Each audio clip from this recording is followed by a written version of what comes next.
Welcome to the Fullcaster Podcast, Episode 9. Our guest today is Alyssa Yauney. She's had some good success here at CalSpeed. Actually, former Super Series champ.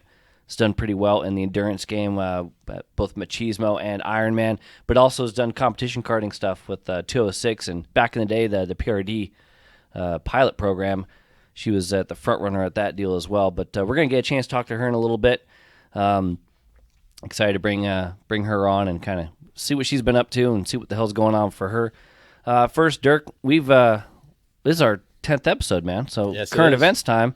That's pretty sweet. It's been a good time so far. Yeah, enjoyed it. 10 in the books, or will be in the books here, with this one being the 10th. Episode 9, but obviously our first one was episode 0 with Darren. With Darren on the Facebook Live thing. And speaking of which, we talked about it during the Travis one. We're going to get back into the game and go racing with Pro Kart.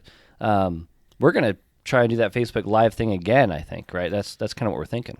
Yeah, it'll be a first time to be able to take Fullcaster out of the studio, if you will, here at CalSpeed. So yeah, first on location deal. That's what we're hoping for, anyway. Yeah, so we think Pro Kart will be the perfect chance to do that. See everyone and be able to say hi again, but also make the most out of it and maybe grab a cool interview. Yeah, I think that. I've never been to. It's gonna it'd be a Willow Springs. Right. I've never been there. We're actually gonna go test on the 6th. Was that a week from Saturday? Yeah. So this is what is today, the 29th? Yeah. It is the 29th of May that we're recording this guy. So a week from tomorrow, we're going to be getting out there. When this thing comes out, it'll actually be the weekend of the Pro Kart race, and we'll have already gotten a test done. But yeah, looking forward to doing that test. Never been to Willow. Yeah, same. Getting a chance to try another new track. Button Willow was new for me as well. This will actually be your first time going to a new track outside of CalSpeed, which we talked about. Yeah. In the previous episode. But I'm going to be racing 2 classes is the plan. You're actually going to be out there doing a little tuning, a little crew game. Yeah, I decided to as tempting as it is to try to go do a Pro Kart race, especially not one here. The sponsor money I already have, I just want to make sure it stays for the club racing here at the track. Because you were planning on doing LAKC for the duration, right? Yeah, so whenever I get back rolling, I'd rather just have the money waiting for it. But yeah, Mark Connell, our 100cc driver at CSK in the Masters category, he decided to go do a Pro Kart race. So hit me up, and I'll be turning the wrenches for him under the Josh Huff tent. Right, that's right. You're going to be under the Josh Huff Motorsports tent over there. Josh actually did quite well as a team owner at Button Willow. Yeah. I think he had a new driver or newish driver, somebody he had running, but then he also had Trey Brown out there running for him, and they were kicking ass. They were a front runner. So definitely you guys under a good tent there. Josh knows the hell he's doing. He's got a good program for sure. And he knows the OTK package, which is what Mark is on. He's on the 2019 FA, actually the one that I used to run last year. I also will be running a pair of OTKs, at least that's the plan. Looking forward to 2019s, yeah, that's the idea. My buddy car owner Jim Barry is going to make things happen there, and looking forward to testing that thing out, and and hopefully doing this podcast thing there, like we talked about. Maybe doing another Facebook Live thing, like on location, and hopefully maybe we kind of have a little, turnabout or roundabout, if you will, for guests. Yeah, have a few different people to run. I think anytime people see huddle, you're walking by a tent, you see a bunch of people around a table, it catches your eye. So hopefully we're able to get some of that. Especially with microphones and that kind of thing. Get a nice phone recording you. Yeah, and I'm hoping we can, like you had mentioned too, kind of maybe get the word out about the Fullcaster podcast a little bit more. So for sure. Looking forward to trying that out and, doing our first on-location deal. So yeah, that should be a good time. But why don't we go and bring it back to what we're here for today, and that is chatting with Alyssa Yauney. I think it's going to be a fun episode, and let's go and bring her on here, Alyssa Yauney.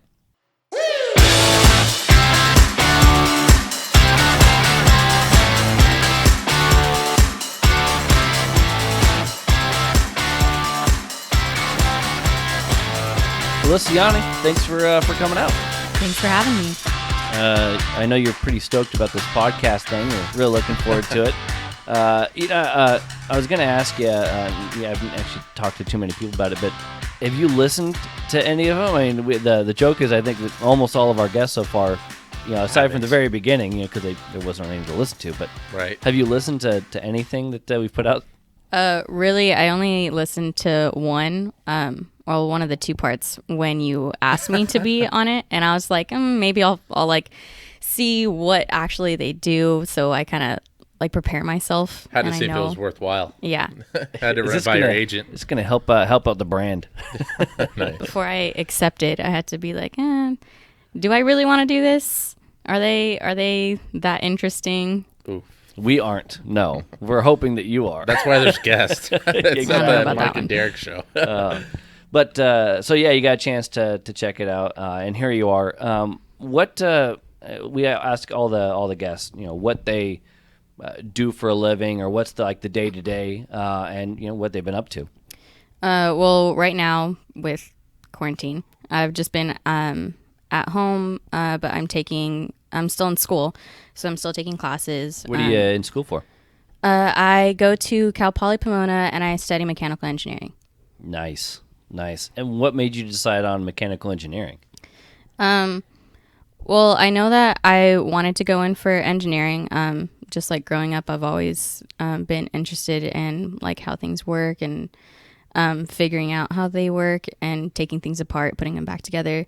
And then I chose mechanical just because I know it's really broad and I'll have a lot of options career-wise. Nice. Gotcha. And how far along are you in the school game right now? I just finished my 4th year. I haven't graduated yet, obviously.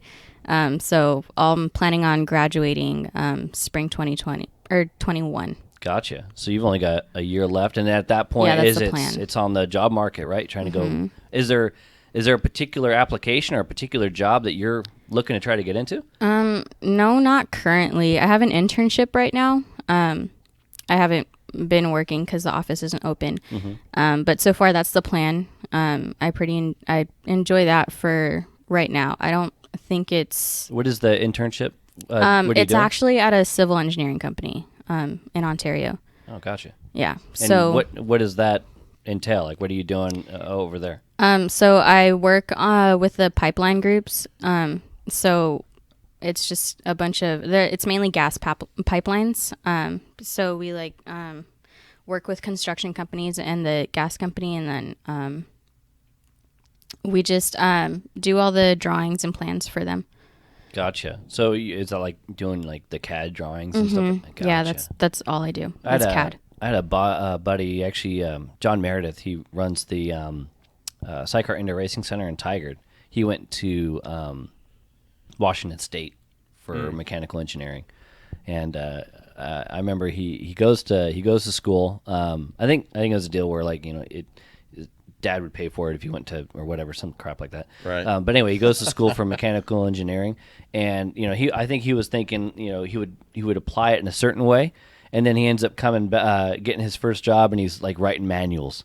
He's he's not getting a chance to do like the fun stuff he wanted to do. He's just writing manuals all the time, and he's like, yeah, F that. It was totally boring to him, like just stuck in a cubicle, manuals, and he's managing the sidecar now. So it's mechanical engineering, and you go manage an indoor track. So I assume that's what you want to do, right? Go to school and then go apply to all the indoor tracks in the area? Hopefully I'm able to actually use my degree and I don't change my mind afterwards and be like, right. Actually I don't want to do this, because then 5 years of all this hard work and it's wasted. Sure. So because you say that, my sister got a major in history, and just in general history. I think so. Yeah. I mean, I wasn't old enough to really care. I think she went into teaching a little bit after. But what else can you do with history? So I told her, I don't think there's much work for historians nowadays. And she's like, yeah. So now she's a banker for a bank, obviously, and she makes a good living. She's a banker for a bank. That's a novel idea. So yeah, I would have never guessed. The history stuff didn't pay off, but banking did. I almost missed the table. Yeah, good for her. She put her money on it. That's actually, all joking aside, that is definitely a thing that I've talked to a few people who've gone to college and whatnot, where you go to college, and I mean, even Sarah Bante, who who works here, she was starting out in like a medical field, and quickly was like, yeah, that's not happening, right? She changed her mind. But I have heard of a lot of people that have gone through school and either they change their mind or they get a degree that they don't want to do this anymore, or maybe they didn't in the first place. And yeah, there's a lot of, what are you going to school for? Or it's engineering or business or what have you. That's why I didn't finish college. I'm like, I'm going to be changing my mind too much. I don't need the degree. So that's what it was? Yeah. It's an indoor. I moved up. I found an outdoor track to work at. So it's been pretty cool. Yeah, it's because you skipped the degree part. Yeah. Yeah. If I got the degree, I would have ended up at an indoor track. Yeah, that's how it works. We are the non-degree area. If you have a degree, you don't belong out here. So you're doing the student thing, you're doing the intern thing. I also know that you're actually when there's racing going on, you do scoring for one of the clubs here, Tri-C. Now, they haven't had a whole hell of a lot of racing going on lately, but I know you were at the opener as the scorer. Right, first run of the first race of the year, and it was a big one. It was a really big one. It was like whatever could go wrong went wrong. How did you get started doing the scoring thing, and how long have you been doing it? So I started, I think, right before I turned 18. I knew that I would have liked it, and I do. I really, really enjoy it. But I started the weekend that they had the Cal State Championships, I think. Back in 2016? 16, they had them in 16, and I ran, and I want to say they had them again in 17, and I didn't do that one. So it might have been 17, right? I thought 16 was last year. I thought they did. No. Oh, you know what? They might have only... I turned 18 in 2016. Okay, so it must have been 16 then. Yeah. So I learned everything from Shelby. She taught me everything. We all know how awesome she is. Shelby Jocelyn, the yes. guru behind the keyboard. Yeah. All of my skills in the scoring, it's all thanks to her. And was it at Tri-C you were learning that on the fly, or was it LAKC, or how did you pick it up from her? No, it's always been at Tri-C. Gotcha. And you don't just do the Tri-C races here, though. You do their like winter series and stuff like that. Yeah, and anything that Tri-C hosts, I'm there. So you're going to be at the endurance race tomorrow. Yes, I will. That's the plan. Now we do the enduros, we do the machismo and whatnot, right. and you actually do our scoring as well and work with us when we do the sprint series, doing the sprint series and whatnot. On the endurance side, it's kind of click go, and now what do you do? Because they're not changing carts and stuff like that like we would. They're in it. Yeah, so. But I have to make sure. Usually, I don't think I'm going to be just sitting in front of the computer the whole time. But I do like to check on it like every once in a while because sometimes the loop will malfunction and whatever, and like the transponders won't pick up. Oh, right. You don't want to be going out to lunch or doing something else and come back and like, well, for the last hour we haven't picked up anybody. Yeah. I've definitely had a couple of those, and it like makes me panic. Yeah. Because then like you can't just stop the race, and you have to figure out how to fix it. Right. I think that's one of the things that is probably, I don't know, overlooked or whatnot, but definitely you guys, it's hard to get as much credit. For sure. Is when things go wrong. Mm-hmm. You know, when it goes right, hey, it's all good. Well, because usually people don't know that it went wrong. Well, and if you are doing your job well, right, nobody does, right? I mean, that was the thing that I thought was pretty damn cool is that at the opener this year, it was a shit show.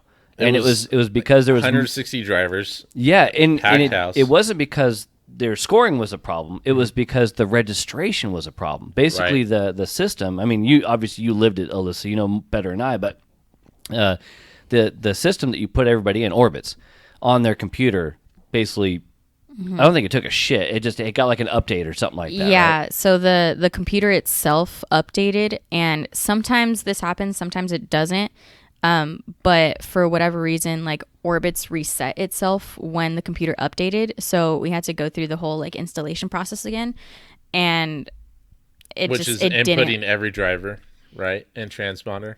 No, like the installation, and like you have to have the license for Orbitz. Gotcha. So we had to go through all that, and that didn't exactly go as planned. So we had to switch to the backup computer because I do everything beforehand. I don't put in, except for the walk-up entries. I have all the pre-entries done latest the night before, because obviously I'm not going to be inputting. Well, I had to, but typically you're not putting in 160 people on game day. Yeah. No, that's I mean, like I could do that like in the morning, but I also help out with registration. So I'm at one of the windows, so I can't be inputting all the drivers and signing people in at the same time and doing 150 of them. Yeah. Or can you? It sounds like you can, no problem. Well, actually, we didn't switch to the backup computer till like right before practice started. Wow. Oh man. So were you basically inputting them as we were heading out for practice? Kind of.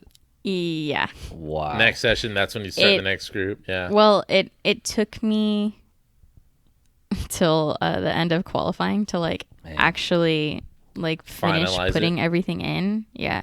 Because honestly, I just created the groups, let them run, so I'll like pick up the transponders, but they didn't have names assigned to them. That's why I didn't put up the results for practice. The results. Why am I blank? Race monitor. Right. Yeah. And so everyone was like, "Hey, Where's Alyssa, live timing? can you put up the timing?" And I'm like, "There's nothing to put up." Yeah, for sure. Yeah, that's a situation where, I mean, again, for people listening in, you don't know how it works and all this other kinds of stuff. It may not be, it's like, oh, okay, well, it's a little bit of an issue. But I know, having been a part of it, and obviously we do our own events and stuff like that, that when you're on the grid, and we're not, karts aren't going around the track. Yeah, we're just like, what the F is happening? But yeah, they don't understand like how exactly it works. So they're just mad that, it's like we're not on time or whatever. And it's just like, I gotta like actually get things working on my end in order for the race to happen. Yeah. And I think you did a pretty damn good job that day. Oh my gosh. Yeah, it was pretty crazy. So just because we're on the topic of scoring really quick, I know the story. I'm pretty sure you do too, Mike. What story? But there was a time when you got locked out of the scoring building. Oh my gosh. I think it was at one of our events. But that was... No, that was definitely Tri-C. It was a Tri-C? Yeah. Oh, okay. Jeff was Well, because I'm not down in the scoring booth when I'm scoring for sprint. That's right. Duh. Yeah. Yeah. So we spared no expense on the locking mechanism of the. Well, she was an employee, so yeah, exactly. There's no code for you. I know all the codes. Okay. So what happened? Just to run through that really quick. Well, so thanks to I don't know who, but the Probably lock. Probably Rob. Well, nice. I wasn't gonna say it, but. But the lock on the door to get into the scoring booth was like malfunctioning or whatever. Like even when you put in the code and it would sound like it unlocked, but I don't know if it was the lock itself or like the handle, but it wasn't opening. And there was a session. I think I just like stepped out to like go to the bathroom or something because there's a porta john right behind the scoring booth. So I like stepped out for like less than a minute because I make them fast because obviously I don't want to miss anything. And the session's going. The session is going. We are green flag. We are going. Yeah. Yeah. And you're like, all right, green flag, good. I'm going to go take a leak real quick and I'm going to be right back. Or, what can go wrong? Yeah.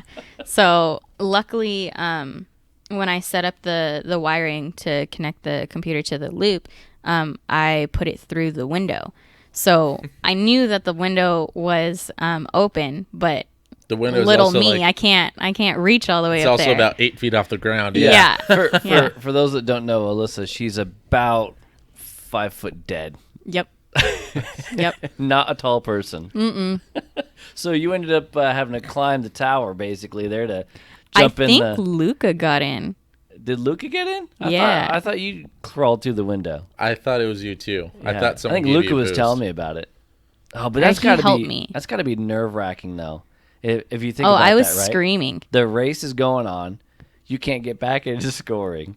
I think Jeff said that he just he heard you yelling. I was screaming. And you're like running around the building. I was like seeing how to running get him. circles around the scoring booth and like screaming. I was like, what do I do? What do I do?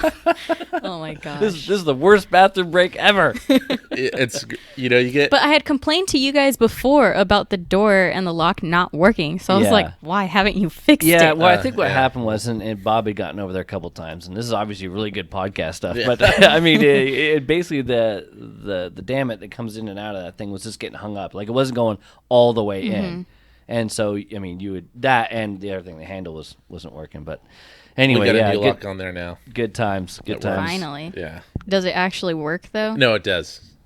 Spared no expense. But yeah, I mean, better. being a scorer, you have the issues where either the building gives you the finger or the system. But Yeah. There's you know, always issues. There's never a perfect day.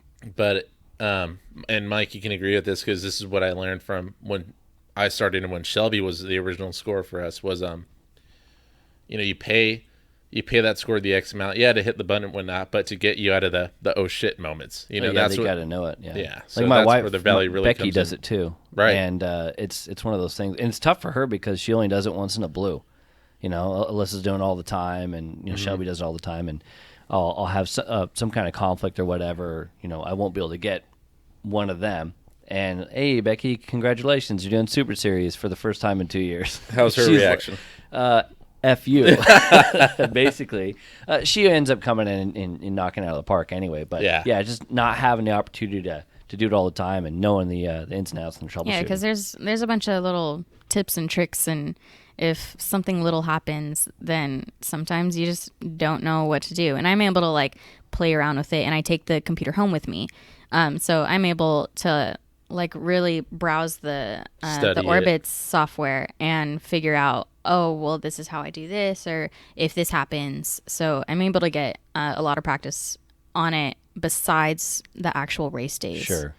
And obviously, like with the arrive and drive stuff, we always have the computer here, so it's not really an option.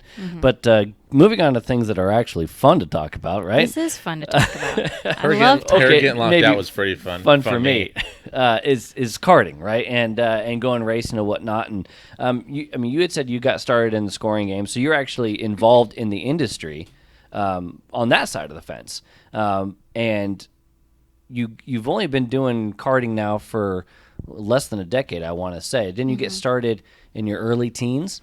I started when I was 15, I believe. 15?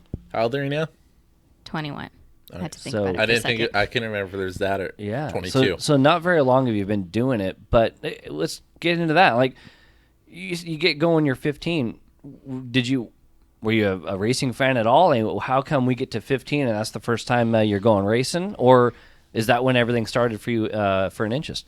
Well, I never really, I mean, I was always excited to start driving, like get my license and everything.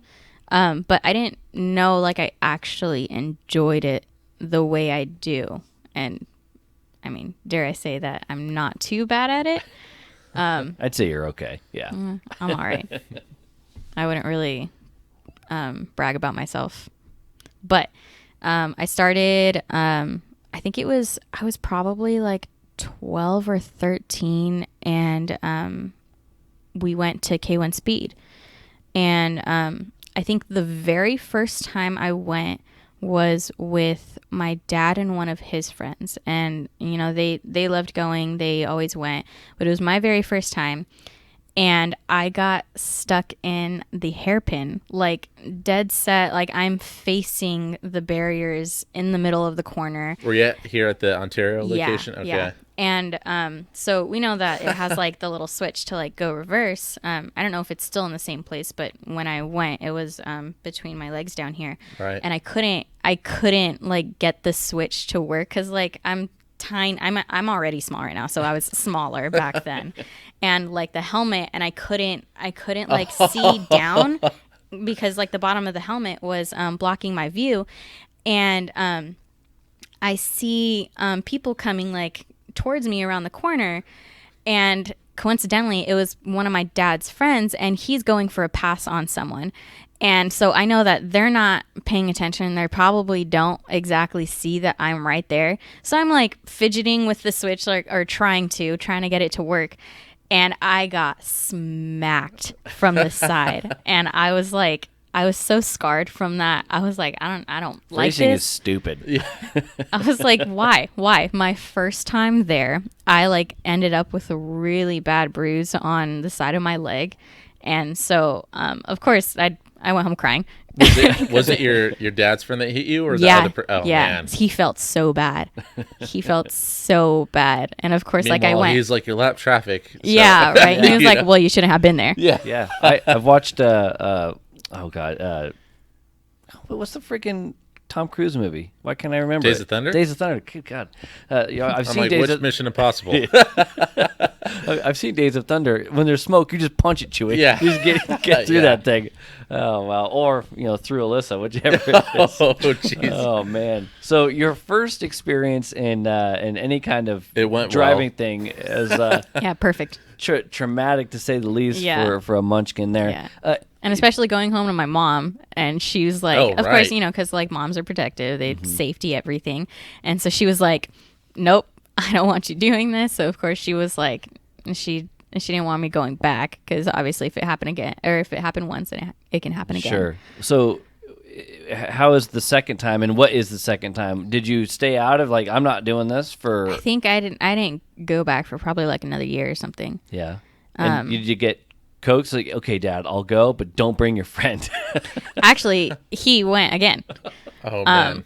But luckily, I didn't get stuck that Try to get the other leg. second time. I don't know if it was exactly like the very next time, but they're relatively fast, and I think. Certainly for a munchkin, they can get up and go. No, I mean my dad and his friend. Oh, I got you. okay. Yeah. So when we went the second time, or whatever, the next time, I think when we looked at the results afterwards, I was probably like 2 or 3 tenths off of their time or whatever. And my dad was like, wait, what the heck? Like, So they've been going out. They're actually halfway decent at this thing. Yeah. And you end up going out your second time or whatever. And After a year or so out of retirement. yeah, basically on pace. yeah. Yeah. So he was like, what? Like, where did this come from? Kid's gonna be a gold mine.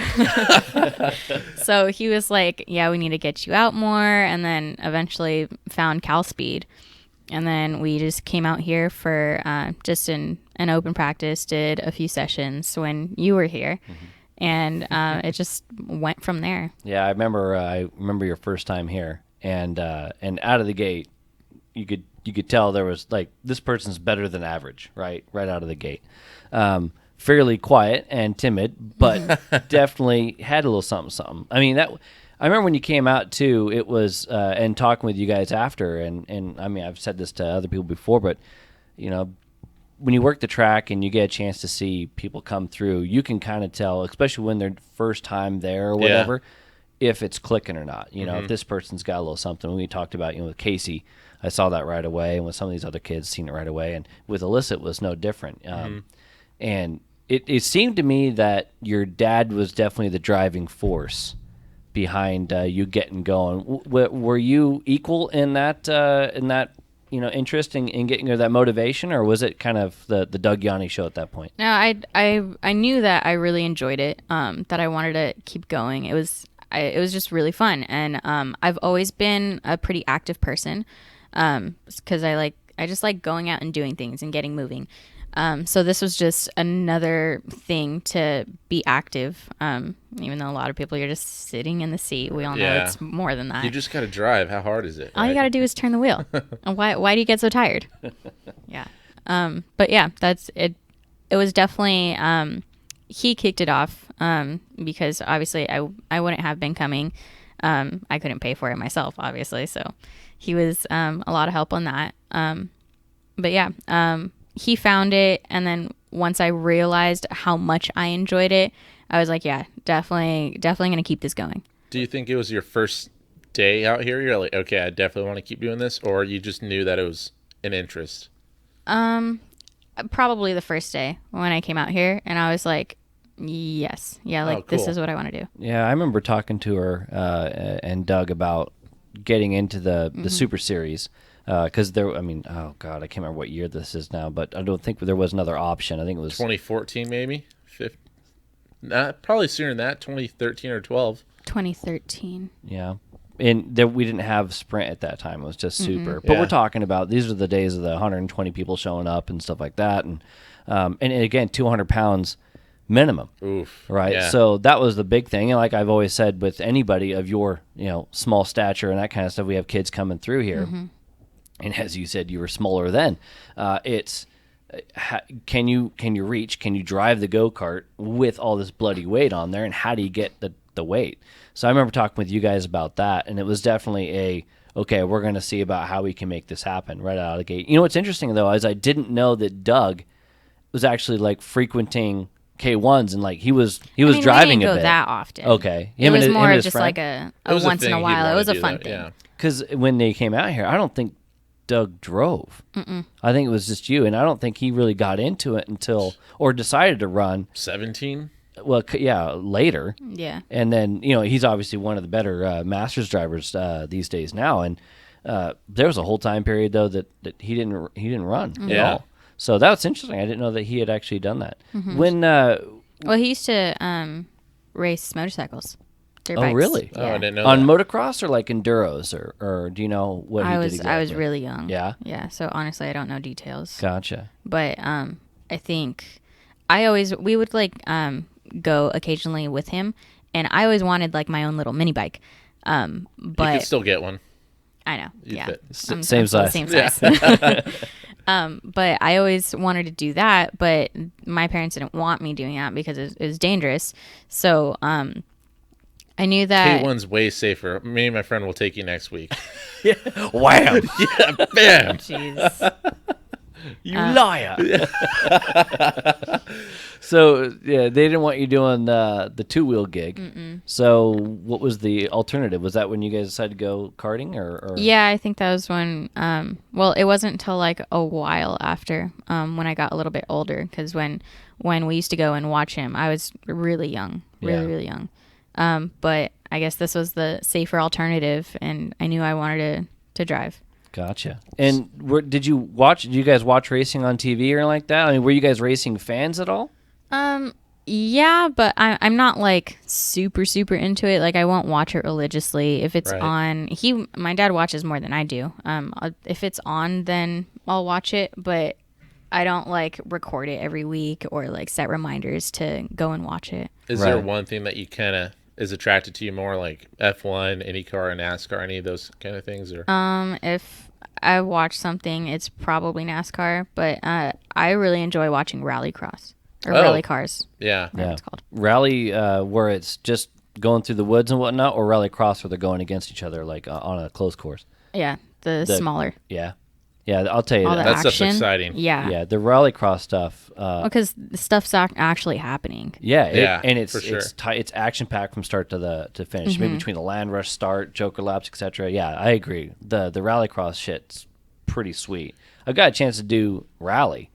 I Right, I was remember you saying co-driver that. for a buddy of mine and the Oregon Trail Rally, or sorry, it was a TSD rally. Actually, it's time, speed, distance. But still. The rally stuff by itself is nerve-wracking on the side seat. Anybody who can do that's nuts. And on the rallycross thing, they don't have two people in there, but they have spotters. yeah. And And the spotter's got to be just as quick as the driver. oh and man, stuff. yeah, Man. yeah. And also, you're actually going back to the dirt thing we were talking about the other day. The spotter actually tells you a little bit of strategy on the Joker lap, Yeah. right? Because there's a delta that you're trying to meet or whatever. But I remember Troy Adams I forgot who he was a spotter for GRC lights, I think. oh yeah, But he put out a post, and his driver responded for it. They ended up winning, but he's like, yeah. In his post, he goes, yeah, it was a moment to moment thing until we're gonna do the Joker. He's like, Joker, and it paid out for the win or whatever. yeah, because they got to manage the gap. Yeah. Right? If you got the gap, then you can do if you do the Joker lap well, right? Then you can do it and come back out in front, and that's part of the strategy.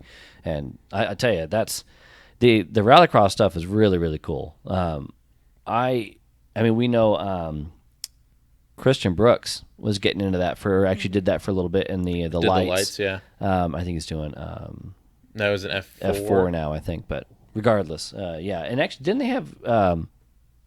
This might actually I already asked you on a previous show. Didn't they have one in Long Beach? No, I thought they had one here in California, GRC race. They had, or actually, yeah, they had it in San Pedro. They said it was Long Beach, but it was the port of Long Beach, but it was on the San Pedro side. But yeah, they had the Red Bull GRC race there, and then they had all the. I think I went to a couple of them. Then they had all the LA X Games ones. And those are really cool. Yeah, the X Games, I forgot about that. I went to the one at the Coliseum, and that was badass. Because I'd never been to the Coliseum for a sporting event. Went for the rallycross race, and they're going through the pillars at the top.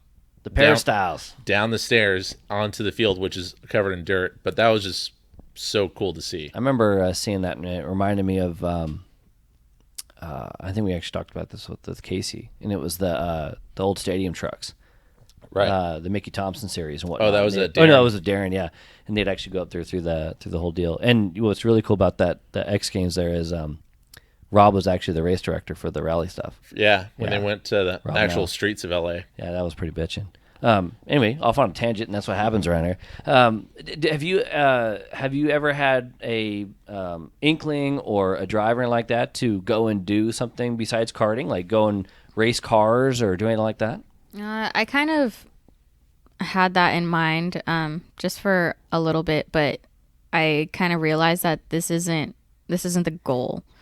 This isn't what I want to do in life. You enjoy it, but it's not that big. it's a hobby. I enjoy doing it. It's not gonna be my lifetime goal. You know, my goal. I'm going to school. I want to get my career. I want to get things started over there on that side. So you could be somebody that they get their job in life, their career, or whatever, and then you'll do this thing on the weekend or something like that. Yeah, Gotcha. Yeah, definitely. The first time you came out here and started going racing, and doing the Super Series and stuff like that, and again, being 15 at the time, and coming out here and having all that weight and all this other kind of stuff. Do you remember that first time and kind of how that felt and what were your expectations and just can you kind of recollect that day and how that went? Well, I remember most the very first Super Series that I did. That was when we had the D main, and that day, the first Super Series that I did, I won the D main. So obviously that was very exciting, and it made me want to keep coming back, keep doing it. So that was just like the kickoff to everything. And I was like, well, I know obviously there's room for improvement. I want to keep doing this, keep getting better, and see if I can just get more trophies. And you have. Yes. All right, so you got started in the Super Series, late 2013. 2013. And got in the Super Series. And correct me if I'm wrong, but that rookie class in 2014 there's a lot of drivers coming at that time. Do you remember some of the other drivers that were coming in for the rookie stuff? Having the first year? I think Sarah, I think we started around the same time. Luca, Sean. Yeah, Sean was there. Sean Fight? Mm-hmm. Jake Hood. When did Mark start right around then too? I think Mark started like 2012 at some point. Yeah?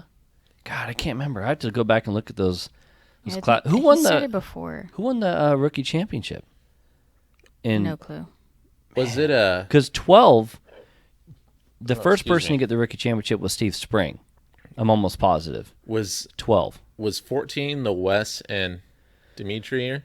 You know what? It might have been Wes and Dimitri in 14, and Connell would have been third in 14. Because in 13, it was Casey and Kristen? Crystalline Queener. Yeah. So, yeah, it must have been that one where it was Wes, Dimitri, and... I can't remember who else. No, not Dimitri. Oh, God. Why am I drawing a blank? He was under the Formula Works tent with us. Isn't that Dimitri? It's not Dimitri. He's thinking of a Russian name. Yeah, it's got to be Dimitri. God. Roman Alexnikov. Thank you. Good golly. So anyway, not Dimitri, and I think Alyssa. Mark was third in that championship, I believe. Figures. God, can't put any money in on that guy. 2014? I'm almost positive this is 14. I know I'm almost positive that Mark got. I'm not gonna look it up.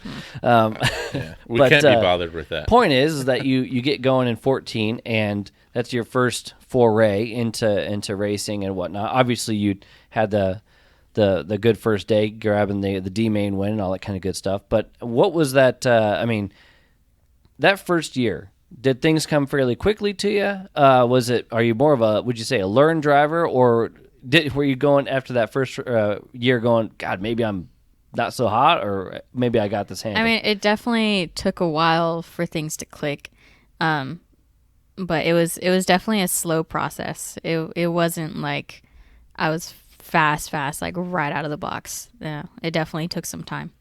What was the biggest challenge for you when you were getting started? I mean, having just done the K1 stuff and not an avid watcher of racing and not road course racing at that, did you have this built-in knowledge already for racing lines, etc., or kind of where'd that all come about? I think I was very attentive, and I just watched other people. I feel like I learn more just by figuring it out. Just by going out there and racing with everyone and just seeing what they're doing, what we're doing different. Are they gaining on me on certain areas? Are they getting more speed out of the corners, and why, how, like what are they doing different? So would you say you're a fairly analytical driver then? Kind of really taking in everything and at least visually. To a certain extent.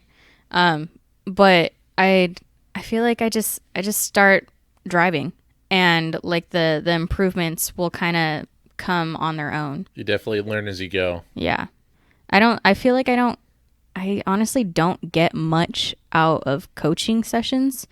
I mean, of course, like they're super useful and they're helpful. But I feel like I just get going on my own. Do you think it's like an attention thing? Like you can't really sit there and listen to someone? And maybe this is something you've had in school. Yeah, and I was going to say, I don't remember you doing a whole hell of a lot of coaching. No, I never did. Because I felt like and not that, I didn't need coaching. Like I was already good. Oh, no one's not saying that. Okay. But it was just like I knew I would be able to figure it out on my own, just by looking at people, and I feel like it came relatively natural.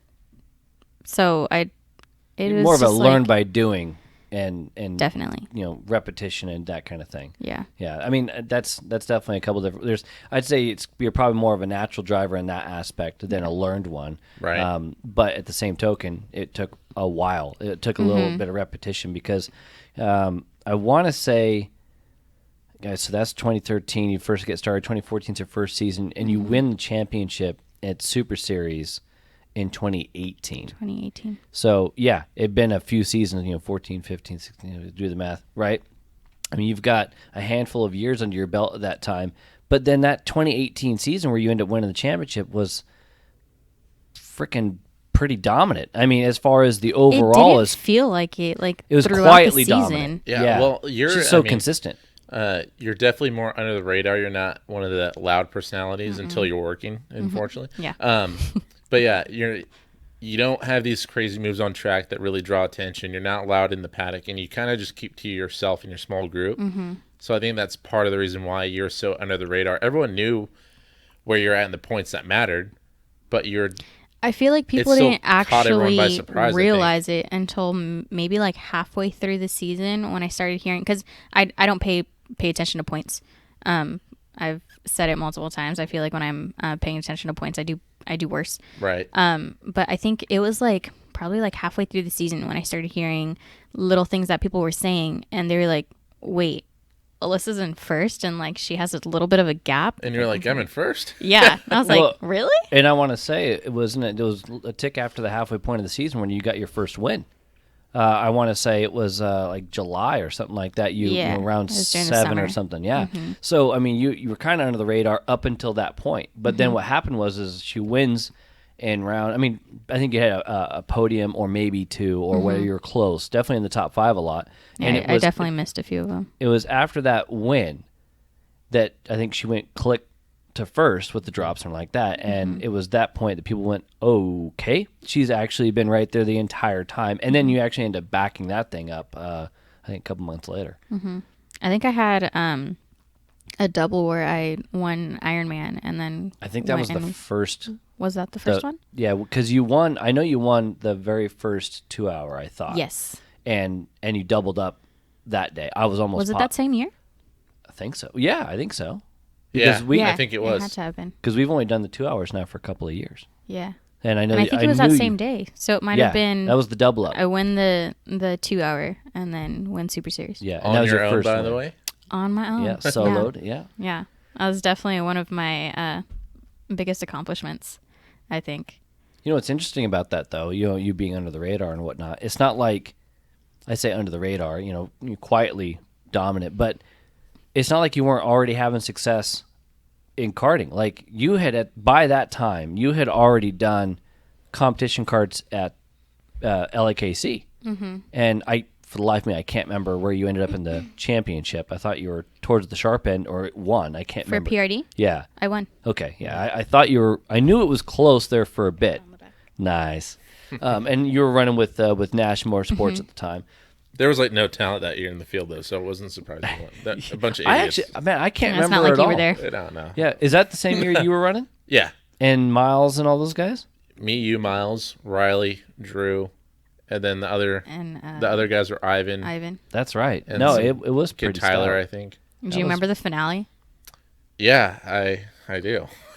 I've been trying to forget this whole I time. don't know how it went on your end, but I don't remember how it went for anybody. I know that Derek was either the point leader or whatnot. I was leading the points into going into the finale, finale. it was I think at that point it was whoever won that day won the championship. The top four were mathematically able to. Yeah. Yeah. And So- who were the other two in the top four? You two and I think Ivan. I think Ivan and then Drew were. He ended up coming Drew in late. Zeller, right? Yeah. I think so. So, and the finale was terrible for everyone that day because There were there's like two red flags. Yeah. So, Ellie We were Casey, getting down to sundown. Ellie Casey had to see what classes were still up for points, and we were the first one on the schedule for that day that the championship was still up for grabs. So ambulance gets back, and we're racing through the sun setting.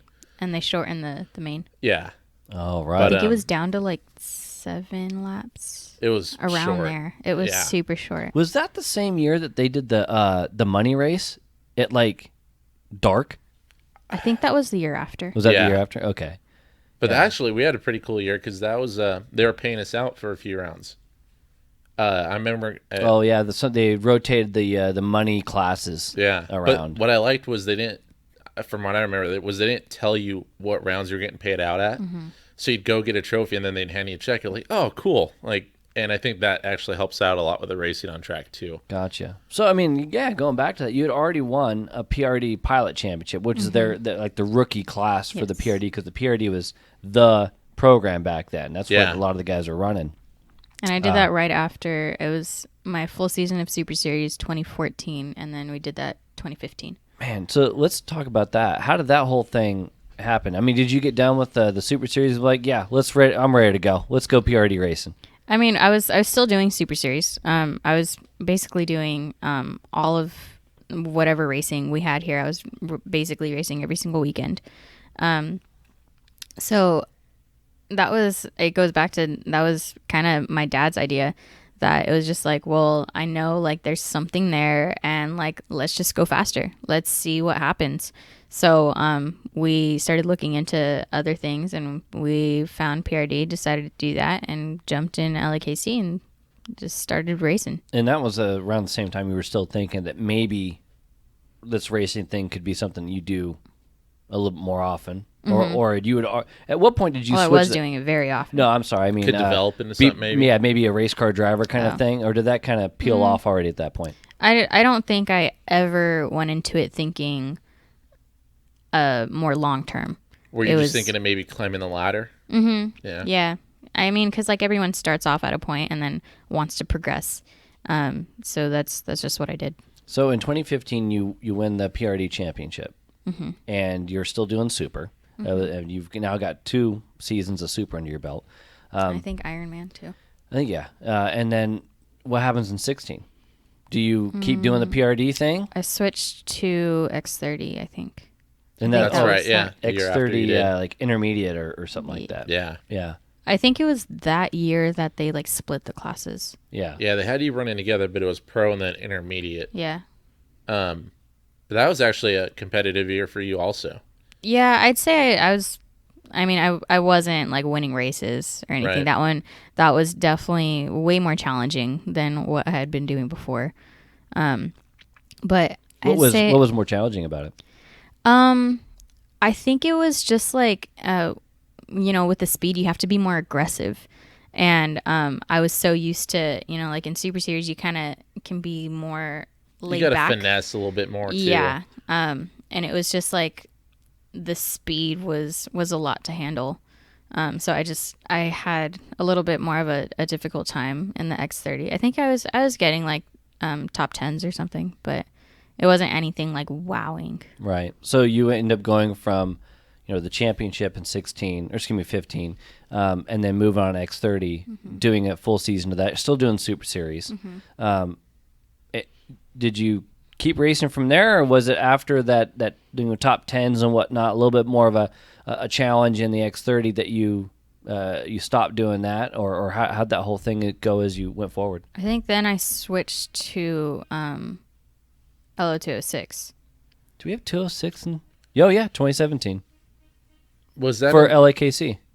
That's right, yeah. So it was 15 PRD, 16 X30, and then LAKC introduced the L206 program for their club. Yeah. Yeah, And you because jumped into that. it was just kicking off at Tri-C in 16, just Right. barely. And then it got real big right at the end. And then 17, LAKC also had it. And you ran LAKC 206. I totally forgot about that. But yeah, you did that. And you had some solid competition there, because I want to say that we had, I think Matt Johnson was running, Jake Hood, Henry Morse, and all those guys. And yeah, Crow. you were John Oh, Crow. Crow was doing it. Yeah, that's right. And you were jumping in there and running under the MRC tent. Yeah, I was renting from them.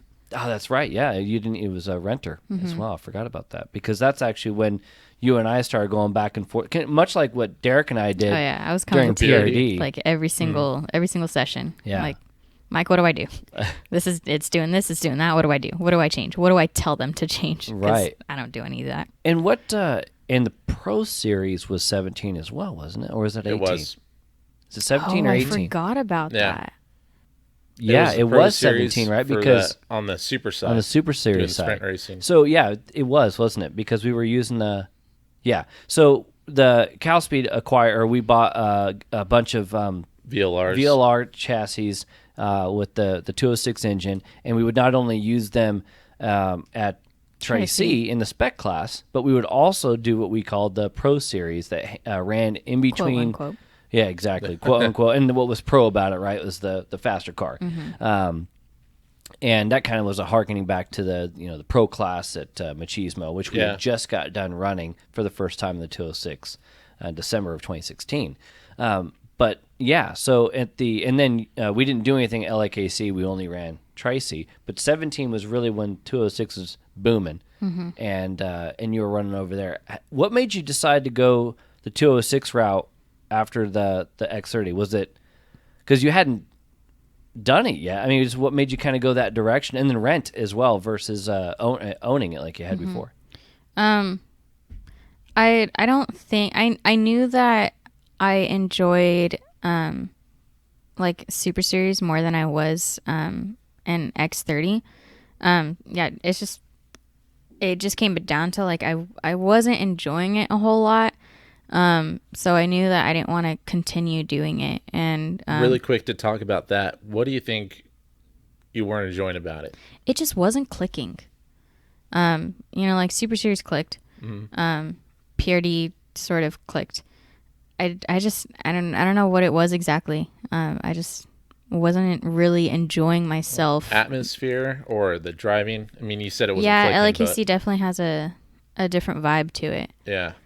But yeah, it wasn't my cup of tea. I didn't want to keep doing it for whatever reason, so I just decided to switch. And how did the 206 thing? I mean, obviously, you and I went back and forth and whatnot. And I want to say you didn't do the first race. Like, you came in a tick late. Mm-hmm. I think so. Because I remember as we got closer to the end of the championship, you weren't in that one as much as you were you literally point leader and going for the championship in the Pro Series in the 206. Mm-hmm. It was actually kind of funny about this whole thing too, is you weren't, oh my God, in the Super Series still. You know, you won a championship in PRD. You're hustling the 206s around 2017. But the Super Series, the sport karts, it's not like everyone, there's no spotlight. I think all of that is how you still are able to be under the radar when we get to 2018. Because, okay, yeah, she won this. She's pretty good in competition karts, but for whatever reason, we talk about not clicking. The sport kart stuff seemed to be the slow roll while you got after it with the higher horsepower. What do you think that was all about? I mean, I don't even know how to explain it, to be honest. It was just like, I think all the seat time that I was getting with everything else, because I was racing pretty much every weekend, I think that was what really helped Super Series click. And when I stopped doing 206 and all of that, and all I did, I think that was all I did that year, 2018, when I won. Yeah, you were only doing sport I was doing karts. Ironman too. Yeah, but it was just just arrive and drive. Yeah.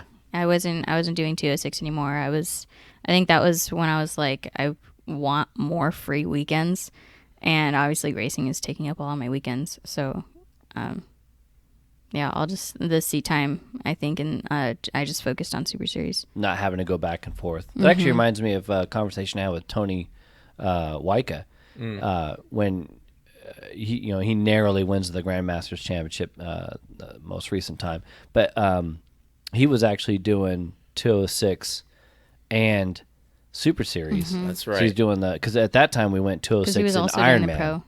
And he did. Yeah, he was doing Pro 206 and Ironman for like the full season. He did that, and then so that would be 2018, and then or 19. 18. But he was talking about how, because he wasn't doing as good in the Super Series as he had before. Like he won a championship, but he kind of had a lackluster, a down tick for a second. and then won the championship in the final round. It's kind of come from behind. But he was talking about how, I'm like, hey, what happened? Like you were doing worse now than you did before. Well, he was talking about how spending an hour in the 206 and then trying to figure out the game in the sport kart was, messing him up. Do you think maybe that was part of your issues all those years, is you're doing the other things, but when you would come back to a much slower, much heavier, a lot less grip vehicle and a little more momentum style, that it was just not clicking? Yeah, because the driving styles are completely different. You have to finesse it a lot more. You can't really throw around the sport karts and rely on the engine. So they're definitely way different. I think I definitely think like going back and forth, it wasn't exactly helping me. It was I mean, like, I was getting experience, I was getting the seat time, but it was just because they were so different. I wasn't really able to excel in the sport karts compared to when I just focused on them. Well, it's funny. So we earlier we had Alex Ramirez on the show, and he's doing the 206 at Tri-C because it helps him with the Spec Racer 4 that he's driving. And now that he's got more experience in both, his point was, he's like, I chose the 206 because it relates more to the car he's racing. But he goes, the better I've gotten in both, the vaster, the bigger I'm starting to see the varieties in them and how they aren't so alike. Yeah, kind of the split between the sport and the car. Like they were just kind of veering away from each other instead of complementing each other. So, to that point, anyone that asked me, to move up the ladder, if they're coming from a Arrive and Drive to 206, I'm like, just apply the same stuff, because it is basically the same thing when you're learning. It's still momentum and all this other kind of stuff, but for sure when you were in 17, you're running at the front of the 206 field here at LAKC, and then you're competitive in the sport kart stuff. When you're at, let's just say, to make it easy, at the top level of both, that's when you really start noticing, God, these drive a lot different, at certain points. And I think, yeah, that can hurt you a lot too. What do you think was the turning point for you, and going from having the different successes and the challenges and whatnot in sport carts, but in 2018, where things really seemed to click? And if I remember correctly, actually, they started clicking in the Ironman series a bit the year before that, where you had, I think you had been towards the sharp end podiums at least or whatnot. What was the turning point though?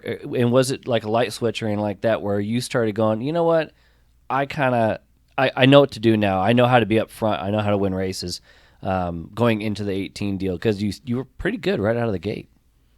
Yeah, it was just like I stopped doing everything else. I focused more on that. I knew like having done all the other packages, I knew that I enjoyed Super Series more than just the sport carts, because I personally enjoy going a bit slower when there's more racing. When you start going a little bit faster, depending on the class and the series, but like there's a little bit less actual racing, and it just gets down to driving at that point. Right. But I don't think there was like a major click or a flip of the switch or whatever. It was just I started focusing more on just and the Ironmans helped me a lot, obviously, because we're in the seat for an hour, and so that's just a lot of seat time and Getting dialed in. Yeah, and so that helped me get set up for Super Series. So yeah, I don't think there was a major like turning point. Yeah, it really just all started to come together, and then organically you started finding yourself at the sharp end instead of a little bit further back.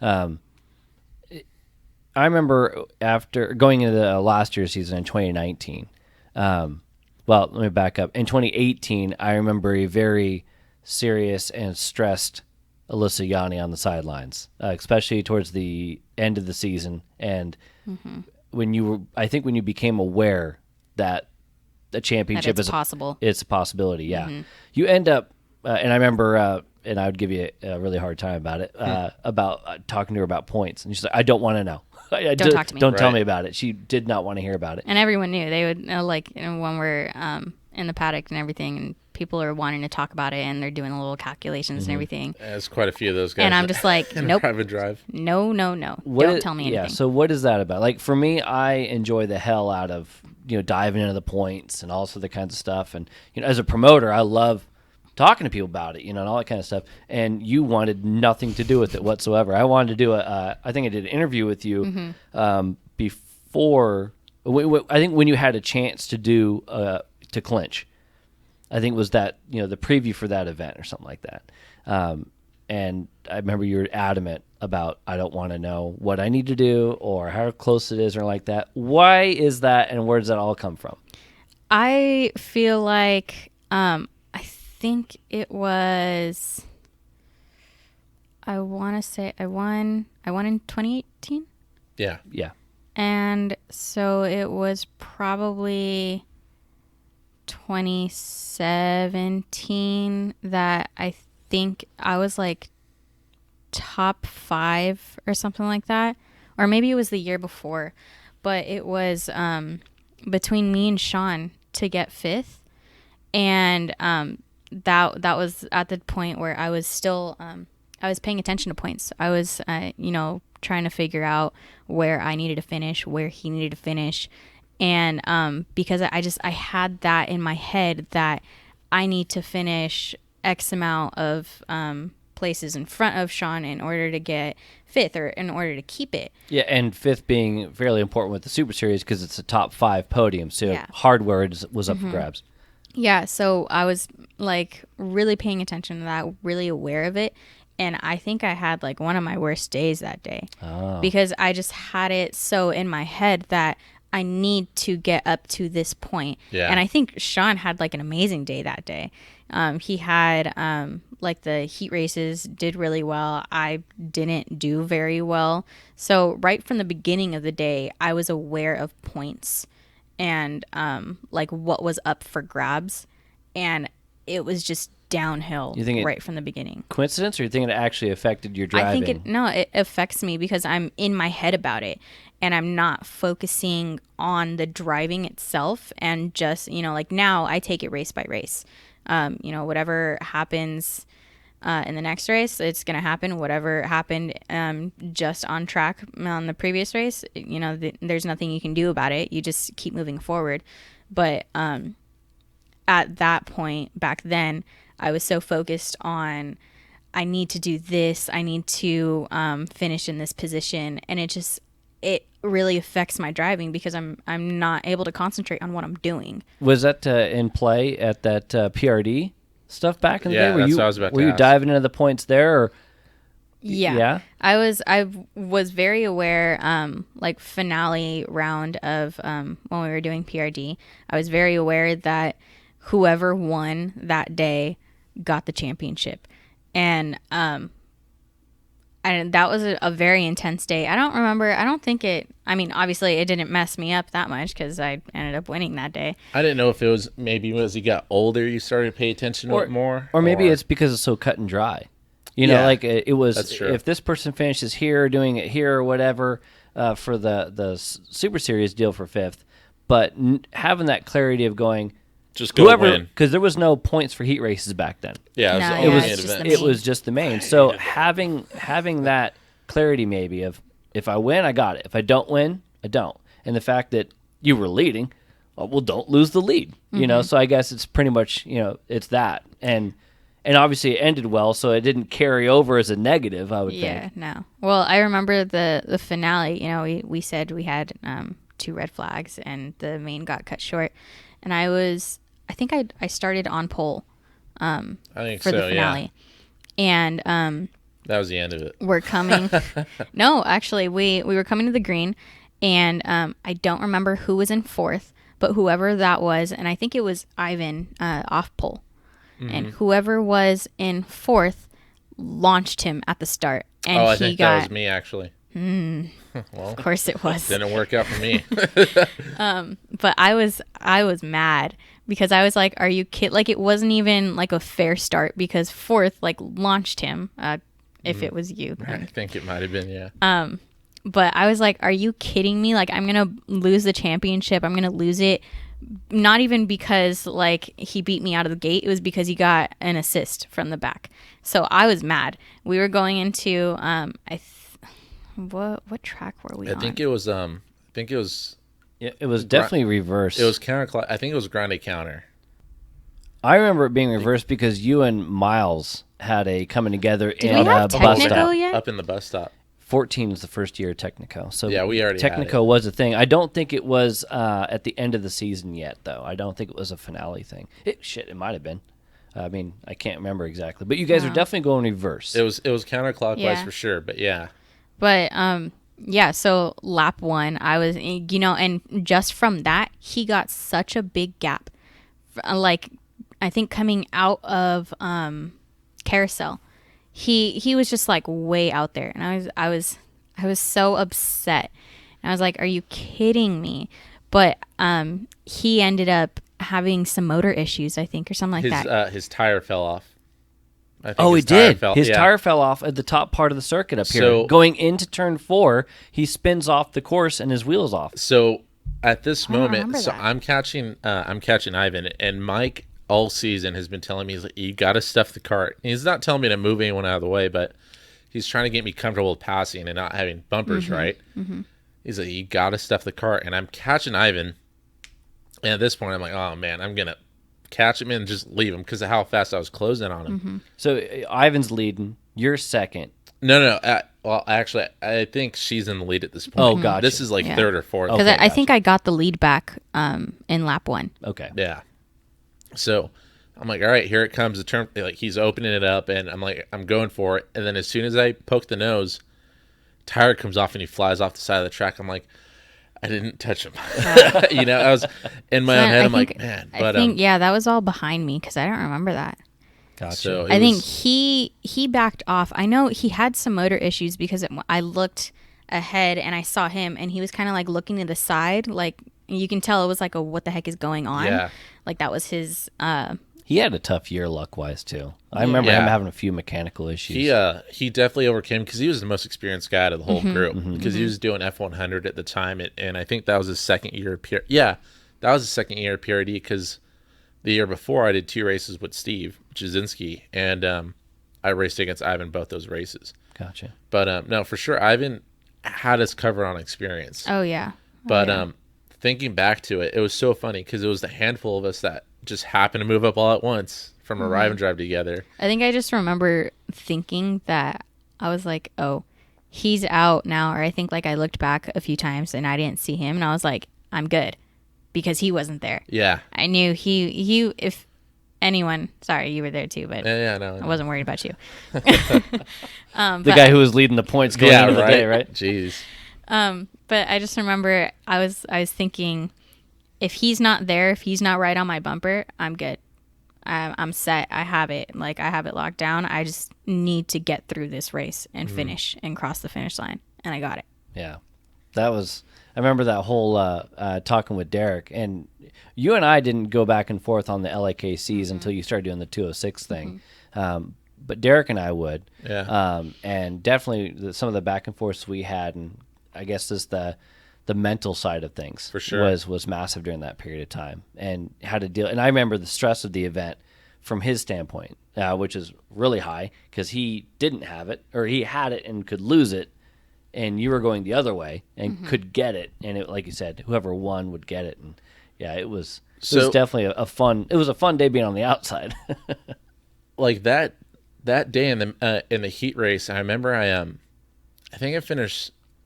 I barely held on to third or fourth in the heat race, and in the pilot class, like some people came at like I think I was one of the drivers that came out of the gate hot. You know, I had a few podiums right away, and the rest of the podium was kind of being shuffled around, but I was more consistently up there.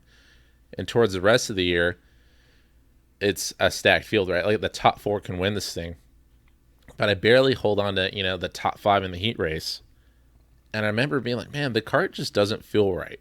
It just feels slower to me. But with me being a rookie at the time, I'm like, it's probably just me. I was taking a lot of the blame for everything that year.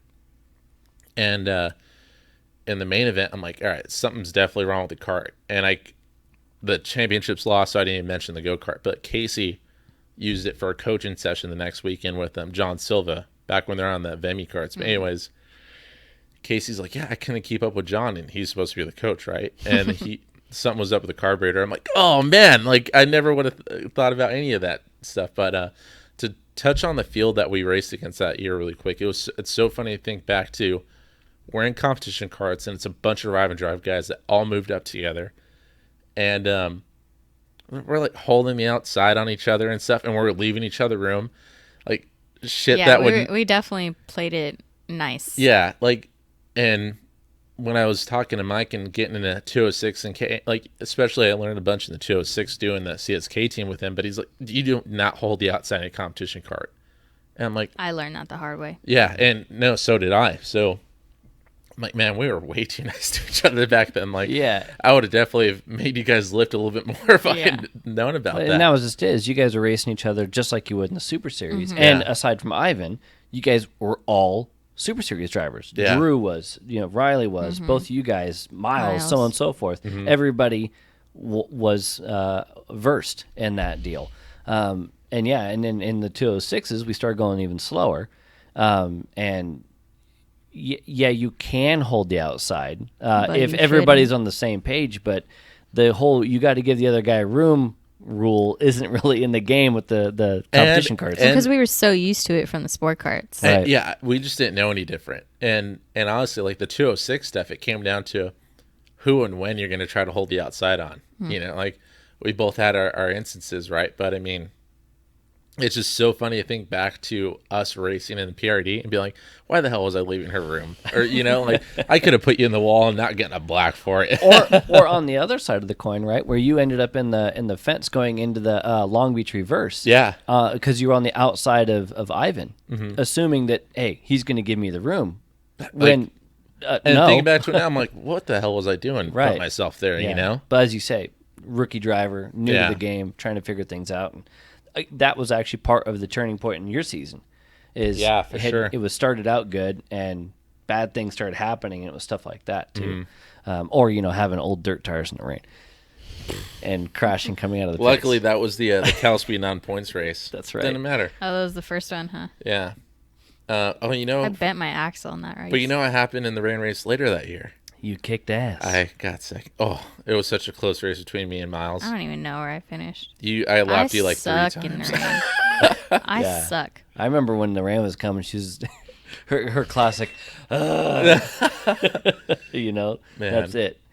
Going back to that 2018 Super Series Championship, would you say that's the shining achievement at this point in your career? I mean, you've gotten a couple of championships now, been able to win some races. Is that kind of the culmination of your career at this point? Yeah, that's definitely the biggest thing. If I had to name one thing, it's a Super Series Championship. Because honestly, I knew that I would be in competition for it, and it was potentially something that could happen, but I did not expect it to happen. And you kind of always thought nobody else thought. You always thought I could be on the podium, but I don't know about a win. Yeah, it was definitely like, okay, top 5 for sure. I can do it. Like, I know I can, but the overall and to have it with one round to go. Yeah, I did not think, I didn't expect that at all. Yeah, and like what we were saying just a few minutes ago about how your demeanor was for that championship, and it all come to fruition, and you got it done. And I remember you kind of just breathing a sigh of relief, if you will, at the finale, and knowing that you're all right. I'm good. We can just go race. Mm-hmm. And notice that kind of carried into 2019, and you're like you had mentioned at that point, like, I don't want to know about the points. I don't want to know anything about that. And then we talk about, where that kind of came from with the, the PRD and stuff like that. Mm-hmm. But I remember in 2019, completely different Alyssa, just out of the gate. Because at that point, I already got it. What more can I get? Yeah, you won the championship already, and so I guess it's just defending. And ironically, I think what's so funny is that in the beginning of 2019, she has almost the exact same kind of moment as she had when she first started doing K1, going into the hairpin in the main, and you spin sideways. Oh yeah, I remember. You didn't get slammed. Everybody missed you. I got spun. I did not spin myself. She spins herself by getting on the brakes too hard. I did not spin myself. I got spun. Who spun you? Tell them. We'll go get him. I don't even. Let us know. We'll go handle it. I want justice. But it's funny that ended up happening at the beginning of that night. Obviously, I didn't know the K1 story before, but it's a little ironic. Yeah. Flashbacks. Hairpin. Yeah. Where's Dad's friend? Yeah. Coming into there. I remember you saying afterwards how funny it was, because like once I got turned around and I saw the entire field, I tensed brace up. yourself. I was like, yeah. Oh. Yeah. Because here comes everybody, and it was like Flashback City. And she, spun in front of basically the entire field. Mm-hmm. So you had 20-some-odd karts. I was up. Don't get on the brakes too hard. Yeah. Won't have that issue. Don't mess it up. That's the the letter of it. But and in 2019, the entire year, your demeanor was fairly laid back, very low stress. Mm-hmm. And to your point, you won the championship already. At that point, were you literally, as you had mentioned, you do take one race at a time, but was the fire gone? Was the drive to go get W's gone in the Super Series? Not necessarily, but it was very much like, I already did it. If it happens again, then great. But, I already got my goal. So it was just like, if it happens, great. I actually had, I think it was such a bad start to the year, to be honest. And I think the way it started, I was like, yeah, this isn't happening again. There's no way. I had a B main. Yeah. Oh, wow. Yeah. I don't remember that. Yeah, okay. It was bad. Yeah, you ended up finishing second. Bad. Yeah. Second to B main, I think. Spring got the dub and got the transfer. Yeah, so I couldn't even go into the A main. Steve Spring getting a B main win, man. Yeah. Well, and I'll tell you what, that is part of it. If you have a rough start to a season, it's easy at that point to kind of be like, yeah, piss on it, right? Mm-hmm. Or whatever. But to that point, going into this year, I remember talking to you about, what were the goals, at the end of last year in the off season. What were the plans? What are the goals? And you're like, well, I'm already going to miss the first 2 races because I'm going to be working. It's doing scoring at the Chill Challenge for Tri-C. So you kind of already had that, whatever. I'll just go out and play and have a good time. I'm doing school. I'm doing all the, like you had mentioned before. The racing was not the focus. It was everything else, but you do enjoy racing. And would you say that at this point, maybe you could enjoy it more? That you have had that championship and whatnot? Well, and maybe that's a good question. On the Ironman side, I know you're very competitive over there. You've done quite well, especially in the longer races. Is that a place where maybe some of that stress comes back a little bit? Or are you able to do anything at this point and have a good time? I definitely try not to put too much stress on myself. I think if I am stressed in any of the races, it's probably Ironman, especially right before we start, because it's such a long race, anything can happen, and of course the goal is to win. And like every time I'm in the cart getting ready, we're done with the driver's meeting, I'm trying to put all of my freaking weight in the car. There's just like this like buildup of energy that I'm just like not like super anxious, but I'm just like, I need to get out there so I can stop feeling like this. Yeah, I totally know what you mean. Yeah. It just, as soon as you start going, the focus comes in and you clear your mind a little especially, bit. Especially in the mornings, I'll from the nerves, I'll have an upset stomach. I'll feel like almost sick. You got those butterflies going. Yeah. So I know every single time, I never feel it when the race has started. I know, there's still kind of like that pressure, if you want to call it that, to do good, get up to the front, with the inverted field, and got to get up there and pass everyone. But I'm so ready to just get out there because I know that's what will make me feel better. Right. I'll tell you, on the butterflies thing, I actually don't get them now so much. But I used to get them on the way to the track. Like, the worst the butterflies for me would be is like I'm approaching the track, like getting ready to turn in, and this is going back to when I was not a little kid, but when I first started racing again in my early 20s. Is I remember we'd be heading towards Pat's Acres for the Thursday night league or whatever the hell it was, and here come the butterflies. But once I got there and kind of got everything sorted, then it was pretty much gone. And actually, I'll tell you, when we were going to Buttonwillow, and I'd never been there before. Now, and I've talked about, I've got social anxiety and crap like that, and that's where it still starts to pop up for me. Right. Is when I go to a place I'd never been.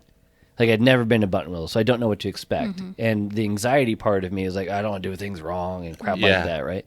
But I am instantly in a better place when I get to the track, and I just feel comfortable instantly. That now anymore, I don't really have butterflies. And one of the other things that I've always done is kind of joke around and him and haw and also the kinds of crap before the race with the other drivers.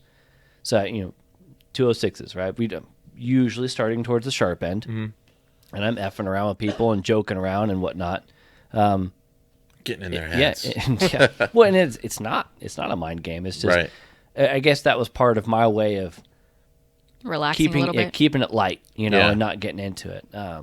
And now on course, I don't really get butterflies at all. Even come to the track, and I guess aside from a track I haven't been to, it's kind of wore off at this point. For me, it really depends on when I first started doing Super Series and I was coming out here on my own. When I started driving myself, I'd be really anxious getting here. Like, just the whole hour and a half drive, I was super nervous. I'm like, am I going to be late? I'm going to miss the driver's meeting. Did I forget anything? All that kind of stuff, Even though I'm only 15 minutes away.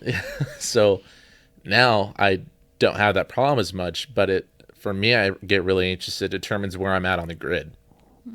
If I'm starting up front, definitely got some butterflies. My breathing is happening faster, but which the 206 helped me out a bunch because I had so much experience starting up front. I was able to kind of control that. But now in the KA stuff, I'm mid, top 5 or so. I almost feel less pressure back there. I'm like, just try to go forward. And that's my whole mindset. But when you're up front, you're like, I want to stay up front. You have you a know? lot to lose. Exactly. Do you think it's, I mean, both you guys had some experience and success in different levels. I mean, do you think it gets, I'm not sure if this is the case or not as I think about it. Do you think it's a little easier as you've had success? Like if you've won races or you've gotten a pole position or whatever, so you go back to those things and maybe it's less stressful for you because you've already succeeded at it? Do you think that's a thing? No. No. I mean, you're either going to have it or you're not, and that's just is what it is. Yeah. Because I think I've had a few moments where I've tried to think back to successful moments and try to get confidence back, but it's almost not cocky, but it's almost made me get complacent on track and not try as hard or work as hard, and I lose focus.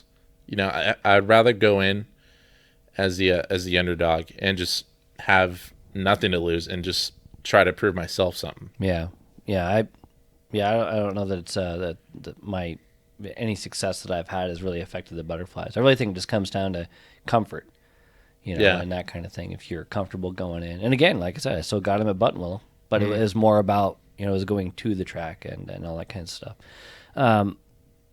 Alyssa, again, you've missed the first 2 rounds because you were working. You're doing the Super Series when you can, Ironman, whatnot. Those are the 2 things. Do you think you're going to get back into the competition karting game at any point, especially maybe after school, and you going to work in a 9 to 5 or whatever, if you will? No. Really? No, I don't think so. Not even like a 206 thing? Maybe here and there, but there's less commitment with the Super Series and the Ironman. You have to, if you're going to get into competition karting, you're most likely, it makes sense that you need to buy your own kart and you need to keep up with the maintenance on your own. And it's just that it's not really it's not, I don't want to get back into it. So you're not a turn the wrenches kind of person. No, you just drive not. it. Yeah. It's kind of the same way for sure getting into it. And I guess the other thing is you say commitment, not just up front. You got to go test. You got to go drive. Yes. Yeah, absolutely. You can't get any better if you're not doing the test days and the practice and out here pretty much every weekend. And I think that was that's one of the bigger reasons that I don't have any plans to get back into it, because you do have to put in that time. And the reason I stopped doing it was so I could have more time. Yeah. I was here every single weekend, and if there was something going on, like my friends wanted to hang out, we wanted to go do something, it was always, sorry, I can't, I have a race, or I'm going to go practice. And, that was my whole life for a few years. Kind of got burnt out a little bit on it, huh? Yeah. I need more time to relax, especially, with school and how stressful it can get. I need those off days to just kind of like reel myself back in, kind of like gather myself again. And if I'm out here every single weekend, it is a stress reliever to a point, but it got to that point where you couldn't relax with it. Yeah. Yeah, and so with the Super Series or Ironman, especially them being on the same day, you can, you know what, I once a month I can go out there, have a good time, not have to do a bunch of testing and stuff like that, because you can jump in and get shit done right away. But you can scratch that itch, if you will, and have that enjoyment, and have 3 more weekends on the month to go do whatever or do nothing if you feel like it. Even though I'd always find myself back here working or something else. Yeah, but you haven't committed. You're not chasing a championship and have to do all the things that are required of you. Exactly. I just show up and work. But you know what I mean?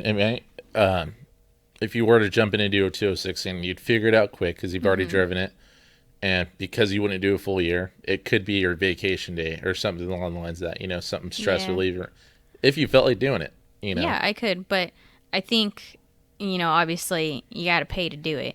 Yeah, and, there's that. I think on my end, if there's not a goal and it's just going to be a one-off thing, then it's not really worth it to me. Mike's the same way. Like, he hates doing one-off things if it's not going to lead to anything. Yeah. If it is a one-off, I want it to be a like a IKF Grand Nationals. Yeah, that kind of like give me a big acceptable. thing, a Grands, if you will. That kind of one-off situation. But yeah, I'm chase a championship kind of guy. Yeah, but if I were to go out and just be like, I want to race 206 one weekend, of course I'd have to rent, And that's like a $400 day. Yeah. It's just not really worth it to me. Is there anything at this point that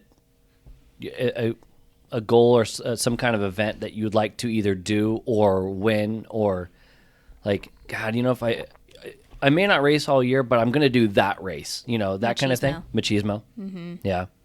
Definitely. I want to get that win, the overall. We were really we were second. For Super Sport? Yes. Yeah. Would you ever try to do pro? Yeah, I think so. You did like 1 or 2 in the sport class when you were first started out, I right? did 2, I think. Yeah. Yeah. And the first one, I think we finished third, but we had a miscommunication on the stints. Yeah. And we were 1 short. So got we DQ'd. got DQ'd. Yeah. What happened second year? You guys in the game? I can't remember. We didn't podium. Yeah. Is this you guys got second last year? Yourself, Sean Fight, and Chris Huerta. Yes, the frenemies. The frenemies. That's right. Yeah. Who were top 3 in the points, and that's how that whole thing came about. Is that something like that one particular event that you're just gonna? Would you change teams in an effort to try to like? What's the goal there? Is it you like to do it with the particular people, or is it about I want to win? Well, it helps that we get along for the most part. Sure. As far as I remember, I think we're planning on doing the same team. And, obviously it's not a for sure thing right now, but we talked about it. But yeah, that's definitely the one thing. I haven't been in the seat since machismo. Right. That's right. Yeah. Yeah. Right, because you skipped the first couple of months with work. And I was so excited to get back into the round 3 Ironman. I was so excited, and then all this happened. Yeah. So, yeah. Nothing, honestly, we're going to go have some fun next weekend at Willow, but arrive and drive racing sounds like a good time right now. Oh, yeah. Man. It always sounds fun. Yeah. But in height of everything right now, just because of the community that surrounds Arrive and Drive, it's going to be a good time when we do kick things back off. Well, I was excited about it just because I missed the first 2. And like I said, I haven't been in the seat since machismo. So, everyone else has pretty much been in the seat and already, and I haven't done it. And I knew I was going to start in the back of the field for Ironman, and I was so ready to just go at it. Yeah. Psych. that's yeah. But that's the talk of an experienced driver right there. Mm-hmm. I know like mornings you show up, I'm like, hey, how's it going? You're like, I feel like crap, but it's the normal morning nerves. I don't think there's ever been a race day that I was just like, I feel fine. Yeah, and maybe you can have a change of thought, and if it sticks, it sticks. But you have your nerves, and whatever the nerves are directed to. But maybe you can start thinking about, what? I'm one of the drivers that people are measuring against. I can relax a little bit. I don't think I never think that way. I don't ever think like, oh, I'm the one to beat. Right. I'm always thinking I have people to beat. Mm-hmm. I can relate to that. I'm the exact same way. Like, even out here, and even in the 206, where I was one of the better drivers in my group, and especially at Masters, I never felt like it was in the bag out of the gate. For sure. Or like I had to. It was nope. We're gonna go 10/10 on this thing and get after it, and if I can win, I can win. But I'm not gonna rest on my laurels whatsoever. Yeah. Certainly, I'm not going into any event half-assed unless it's we're just testing. Right. And so I might have a little more, like I've done that LAKC a couple times last year, where we were focused on pro kart. So I did LAKC and it was like, it's all good. We're just gonna test. Shit, we won't even put on new tires. Jim Barry loved that. Yeah. But the point was that let's not spend the money. And so the approach is a little more laid back, but it's still like we're gonna do everything we can to win. New tires or no, and it doesn't do much to change that overall outlook. Right. I don't think. Again, you said that the machismo is something that you'd want to do.